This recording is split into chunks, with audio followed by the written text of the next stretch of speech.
तकालीफ आ जाती हैं, परेशानी आ जाती हैं, माली तंगदस्ती आ जाती है, जानी नुकसान हो जाता है, जिस्मानी प्रॉब्लम्स और मसाइल का सामना इंसान को हो जाता है। इंसान जो है, दुनिया जो है, रूह जो है, जो जी रूह है, उसको ये परेशानी लाहिक होंगी।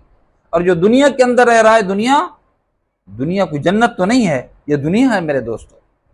जो आदमी इस दुनिया के अंदर रहते हुए जहां मसाइल हैं, परेशानियां हैं, दुख हैं, तकालीफ हैं, उस पे सब्र करे। उसके लिए एक बेहतरीन हदीस नबी अलैहिस्सलाम की मैंने पढ़ी है।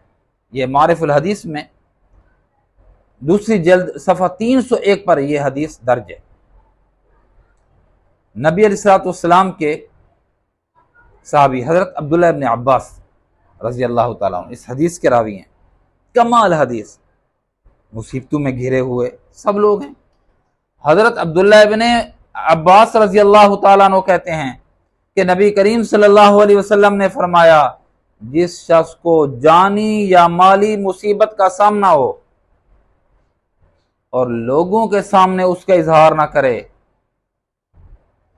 लोगों के सामने उसका इजहार ना करे, है ये हो गया, वावैला ना करता फिरे, और शिकवा और शिकायत से अपनी जुबान को रोके रखे, अल्लाह का वादा है उसकी बख्शे फरमा देंगे, अल्लाह के जिम्मे है कि उसकी बख्शे कर देंगे। सब्र है, इतनी बड़ी पेशकश, इतनी बड़ा वादा, ये मामूली काम पे तो नहीं है। कौन है जिसकी जुबान अल्लाह से के शिकवा नहीं कर रही? कौन सी जुबान है? आम हो गया है, अल्लाह ने ये कर दिया, अल्लाह ने वो कर दिया, मेरे हालात ये हैं, मेरे मसाइल ये हैं, मेरी बीमारी ये है, मेरे ये तकाजे हैं, मेरी ये जरूरतें हैं, पूरी नहीं हो रही।